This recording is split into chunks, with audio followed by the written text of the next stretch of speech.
வச்சுக்கோங்க. வெள்ளை தண்ணி நல்லா காயலைன்னா பால் போட்டால் பால் கெட்டு போயிடும்.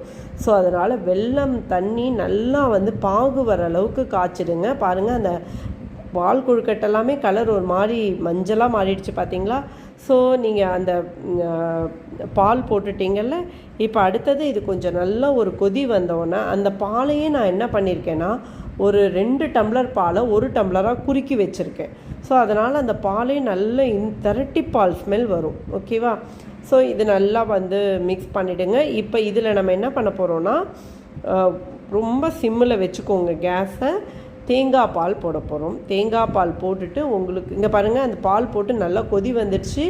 ஒன்றுமே ஆலை, பால் கெடலை ஒன்றும் இல்லை. இப்போ தேங்காய் பால் போட்டுட்டு அதையும் ஒரு சிம்மில் வச்சு நல்லா வந்து ஒரு கொதி வந்தோடனே இறக்கிடலாங்க.